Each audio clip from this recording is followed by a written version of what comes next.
Mapalad ang taong may karunungan, dahil magbibigay ito ng mabuti at mahabang buhay.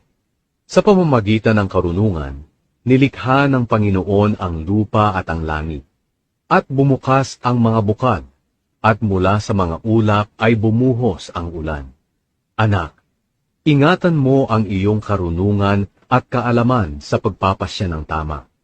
Huwag mong hayaang mawala ito sa iyo, sapagkat ito ang magbibigay sa iyo ng mahaba at magandang buhay. Mabubuhay kang ligtas sa anumang kapahamakan.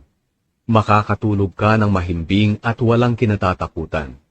Hindi ka dapat matakot kung biglang dumating ang mga pangyayaring nakakatakot o kung lilipulin na ang masasama.